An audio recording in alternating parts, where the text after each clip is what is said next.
रामपुर नाम का एक गांव था। उस गांव में रामू नाम का एक आदमी रहता था। गांव में रामू का एक छोटा सा समोसे का दुकान था। रामू बहुत ही टेस्टी और मजेदार समोसा बनाता था। रामू, तुम्हारे समोसे तो बड़े ही मजेदार हैं। एक दो खाकर तो मन ही नहीं भरता, मन करता है कि खाते जाऊं। जितने समोसे खाने हैं खाओ भैया, आप खाते जाओ, मैं बनाते जाऊंगा। ला रामू, पहले मुझे 5 समोसे दे दे, मेरे घर वालों को तुम्हारा समोसा बहुत पसंद है। लीजिए भैया। रामू का दुकान एक बड़े दुकान के पास ही था। रामू का दुकान में इतनी बिक्री देखकर वह बहुत ही ज्यादा जलता था। अरे, इसकी वजह से मुझे अपने समोसे फेंकने पड़ते हैं। ऐसा क्या है इसके समोसे में? मैं भी तो ताजा समोसे बनाता हूँ और दुकान के अंदर साफ सफाई भी रखता हूँ, फिर भी लोग समोसे इसी के पास खाते हैं। मैं तो कहता हूँ मालिक, हम समोसे बनाना बंदी कर देते हैं। ऐसे भी हमारा दुकान तो कचौरी और मिठाई से ही चलती है, तो कोई खास फर्क नहीं पड़ेगा समोसे बंद करने से। तू अपनी बात अपने पास ही रख, तेरी सुनूंगा तो तू कल को कचौड़ी भी बंद करवा देगा। मैं चाहता हूँ कि सब कुछ मेरा ही बिके, मिठाई भी और समोसे भी। तू समोसे बनाने पर ध्यान दे, तू अच्छा समोसा बनाएगा तो बिकेंगे ना। तू भी अच्छा समोसा बनाना सीख, इसी के लिए मैंने तुझे रखा है। एक दिन एक सेठ रामू की दुकान पर समोसे का बड़ा ऑर्डर देने आता है। दूसरा दुकानदार भी यह देख रहा होता है। क्या यह रामू समोसे वाले की दुकान है? हाँ सेठ, मैं ही रामू समोसे वाला हूँ। सुना है तुम्हारे समोसे बहुत ही बढ़िया है। हाँ सेठ, खाकर देख लीजिए। बिल्कुल खाऊंगा। तुम्हारे समोसे के इतने चर्चे सुनकर ही तो मैं तुम्हारे पास आया हूँ। मैं भी तो देखूं ऐसा क्या खास है तुम्हारे समोसे में। रामू सेठ को समोसा देता है। समोसे खाकर सेठ रामू का बहुत तारीफ करता है। रामू, समोसे तो बड़े ही लाजवाब हैं। एक से तो मन ही नहीं भरा और दो। तुम्हारे समोसे के चर्चे सुनकर ही मैं आया था। सच में तुम्हारे समोसे हैं ही इतने अच्छे। कल मेरी बेटी का जन्मदिन है, उसके लिए मुझे 300 समोसे चाहिए। यह सुन बहुत ही खुश होता है। इतना बड़ा ऑर्डर से पहली बार मिला है। ठीक है सेठ जी, मैं आपको बहुत ही बढ़िया समोसे दूंगा। आपके यहाँ सब तारीफ करेंगे। लेकिन मैं आपको समोसे शाम तक ही दे पाऊंगा। ताजा समोसे बनाने में थोड़ा टाइम तो लग ही जाएगा। हाँ ठीक है, मैं कल शाम में आऊंगा और उसी टाइम समोसे का जो भी पैसा होगा मैं तुमको दे दूंगा। दूसरा दुकानदार यह सुनकर हैरान रहता है और मन ही मन सोचता है, मुझे समझ नहीं आ रहा, मेरे पास एक भी नहीं बिक रहा है और इसके 300 समोसे का ऑर्डर यह कैसे मिल गया। अब मुझे ही कुछ ना कुछ करना पड़ेगा जिससे यह सेठ का ऑर्डर पूरा ना कर पाए। दुकानदार मन ही मन कुछ सोचता है और थोड़ी देर बाद खुश हो जाता है। दुकानदार भी अपने दुकान में समोसे बनाने की सोच लेता है। अरे सुन, कल सुबह सुबह जल्दी 300 समोसे बनाने हैं, लेकिन मालिक इतने समोसे, हमारे यहाँ तो एक समोसा नहीं बिक रहा है। आप इतना समोसा क्यों बनवा रहे हो? तुझे जितना कहा उतना कर, कल सुबह 300 समोसे तैयार कर दे। रामू दुकान बंद करके अपने घर की तरफ लौट रहा होता है। तभी उसे वही सेठ मिलता है। अरे रामू, अच्छा हुआ तुम यही मिल गए, मैं तुम्हारे पास ही आ रहा था। वह कल के जन्मदिन के लिए तुम्हें जो 300 समोसे का ऑर्डर दिया है वह थोड़ा ज्यादा है। मेरी बीबी भी बोल रही थी इतने समोसे कौन खाएगा, तो तुम एक काम करना, 300 समोसे नहीं 150 समोसे बनाना। मैं आकर 150 समोसे लेकर जाऊंगा। ठीक है सेठ जी। रामू अपने घर की तरफ चल देता है और रात को जल्दी सो जाता है।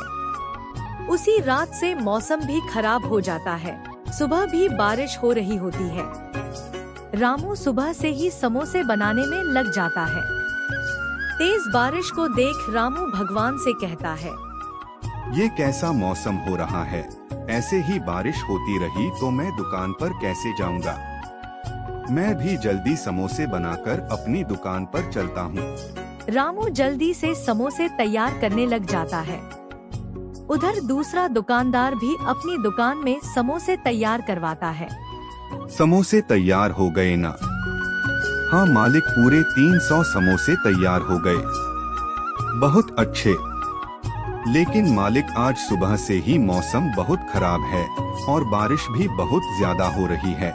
ऐसे में इतना ज्यादा समोसे बनवाए हैं आपने, इतने समोसे कौन खाने आएगा। वैसे भी सुबह से कोई खाने आया नहीं है।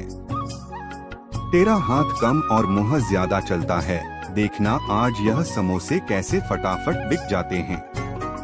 रामू दोपहर तक सारे समोसे तैयार कर लेता है और बारिश रुकने का इंतजार करने लगता है।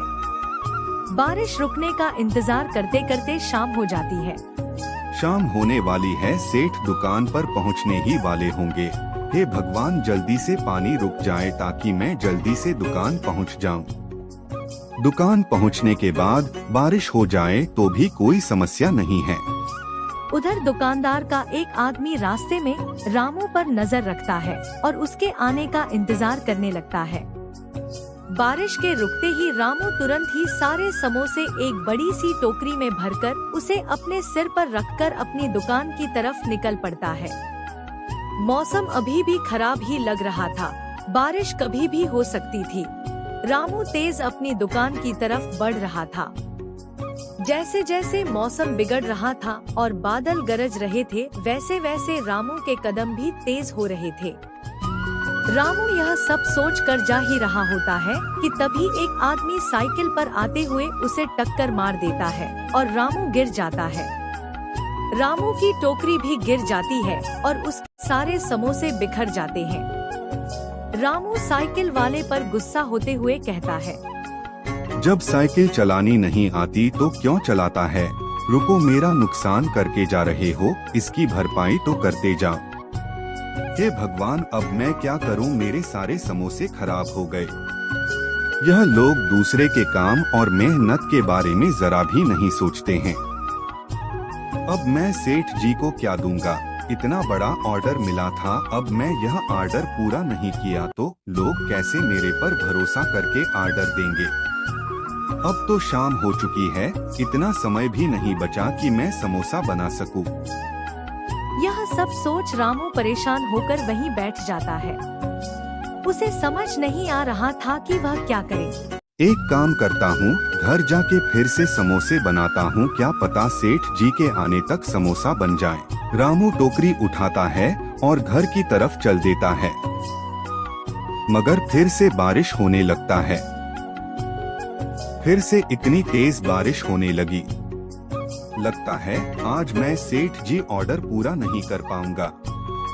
एक काम करता हूँ, घर चला जाता हूँ, सेठ जी से बाद में माफी मांग लूंगा। रामू घर की तरफ चला जाता है। उधर दुकानदार सेठ जी का इंतजार करते हुए सोचता है, रामू के तो बन गए समोसे, फिर तो समोसे बनाकर आएगा नहीं। बस अब जल्दी से सेठ जी आ जाए तो मेरा काम बन जाए। जब वह देखेंगे कि रामू की दुकान बंद है और उन्हें समोसे नहीं मिलेंगे, तब वह परेशान हो जाएंगे। तभी मैं उन्हें समोसे दे दूंगा, वह बहुत ही खुश हो जाएंगे और मेरी तारीफ भी करेंगे। फिर क्या पता और लोग भी मुझे ऑर्डर देने लगे और मेरी दुकानदारी बढ़ने लगे। दुकानदार सेठ जी का इंतजार करता है, बट बारिश तेज होती जाती है। यह देख काम वाला दुकानदार से कहता है, मालिक इतनी तेज बारिश हो रही है, आसपास के एक भी दुकान खुली नहीं है। यहाँ तक कि सड़क पर एक भी आदमी नजर नहीं आ रहा है। ऐसे में हमें भी घर चले जाना चाहिए और हम हैं कि दुकान खोल कर बैठे हैं। अरे तू अंदर जाकर सो जाना, मुझे दुकान खुली ही रखनी है आज। काम वाला अंदर चला जाता है। बारिश होते होते रात हो जाती है। दुकानदार बारिश के रुकने का इंतजार करते हुए कहता है, ये मौसम को आज ही ऐसा होना था। आसपास का जगह भी खाली पड़ा है और अब तो रात भी हो चुकी है। मुझे नहीं लगता कि सेठ जी आएंगे। आखिरकार सेठ जी का इंतजार करते करते दुकानदार थक कर दुकान बंद कर देता है। उधर रामू भी घर पर दुखी मन से सोचता है। सेठ जी दुकान में समोसे लेने आए होंगे तो उन्हें कितना बुरा लगा होगा। उन्हें समोसे नहीं मिले होंगे और वह उदास मन से वापस चले गए होंगे। अब लोग मुझे आगे ऑर्डर कैसे देंगे? अगले दिन दुकानदार जल्दी ही दुकान खोल लेता है और रात वाले समोसे ही गर्म करके बेचने को रख देता है। लोग समोसे खाकर दुकानदार की बुराई करते। ये कैसे समोसे हैं? ये तो खराब लग रहे हैं, जैसे हमें बासी समोसे ही खिलाई जा रहे हैं। तुम इतने बेकार समोसे बेचते हो, तभी हम लोग तुम्हारे दुकान से नहीं खाते। सुबह का समय है और बिरजू की दुकान दोपहर में खोलता है, तो सोचा चलो तुम्हारे यहाँ से खा ले, लेकिन यह तो बिल्कुल बेकार है। अब तो तुम्हारे यहाँ से कभी समोसे नहीं खाएंगे। ग्राहक नाराज होकर वहाँ से चले जाते हैं। काम वाला दुकानदार से कहता है, अरे मालिक, मैंने तो पहले ही कहा था, इतने समोसे मत बनवाओ, मौसम अच्छा नहीं है, लेकिन आप मेरी सुनते ही नहीं हैं। एक काम करते हैं मालिक, ये कल के समोसे फेंक देते हैं। ऐसे ग्राहक नाराज होकर जाएंगे तो कल को लोग कचौड़ी और मिठाई लेने भी नहीं आया करेंगे। दुकानदार उसकी बात पर गौर करता है और सोचता है, बात तो ये सही कह रहा है, मुझे समोसे फेंक देनी चाहिए। कोई बात नहीं, अब क्या ही कर सकते हैं। दुकानदार बासी समोसे फेंककर ताजा समोसे बनाने लगता है। तभी बिरजू भी अपनी दुकान आ जाता है। हे भगवान, कहीं सेठ जी आकर मुझ पर गुस्सा ना करें। रामू अपनी दुकान शुरू करता है। थोड़ी ही देर में सेठ जी दुकान पर आते हैं। अरे रामू, हाँ सेठ जी कहिए, कल मैं तुम्हारे समोसे लेने नहीं आ पाया था। कल मौसम में खराब था सुबह से, और इसलिए कोई भी मेहमान हमारे यहाँ आया ही नहीं, पार्टी भी नहीं हुई, इसलिए मैं भी तुमसे समोसे लेने नहीं आ पाया। कोई बात नहीं सेठ जी, जब मौसम ही ऐसा था तो क्या कर सकते हैं, लेकिन मैं समझता हूँ कि तुमने समोसे बनाए होंगे और मेरे ना आने से तो समोसे फेंकने पड़े होंगे, इसलिए मैं तुम्हारे समोसे का हिसाब करने आया ताकि तुम्हारा कोई नुकसान ना हो। यह लो तुम्हारे 250 समोसे के पैसे हैं। रामू को पैसे मिलते ही वह खुश होता है और सेठ जी को धन्यवाद करता है। धन्यवाद सेठ जी, मैं आपका बहुत आभारी हूँ। यह तो तुम्हारी मेहनत का है और अगला ऑर्डर भी तुम्हें ही दूंगा। धन्यवाद सेठ जी। दुकानदार ये सब सुन लेता है। उसे अपनी गलती का एहसास होता है। मैंने रामू के साथ गलत किया है। वह अच्छे समोसा बनाता है, इसलिए उसके समोसे ज्यादा बिकते हैं। मैंने उसका नुकसान करने की कोशिश की और मेरा ही नुकसान हो गया। मैं समझ चुका हूँ कि मुझे भी अपने काम पर ध्यान देना चाहिए। वह रामू के पास जाकर माफी मांगता है। रामू, कहो भाई कैसे हो? अरे मैं ठीक हूँ, मैं तुमसे माफी मांगने आया हूँ। माफी किस बात की? मैंने तुम्हारा नुकसान करने की कोशिश की कल, मुझे माफ कर देना। और अब मैं तुमसे सीख चुका हूँ।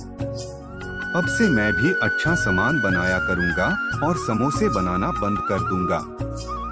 समोसा तुम बनाना, मैं कचौरी और मिठाई बनाया करूँगा, और इस तरह हम दोनों की दुकान चलती रहेंगी। दुकानदार की यह बात रामू को अच्छी लगती है और फिर दोनों आपस में मिलकर काम करने लगते हैं।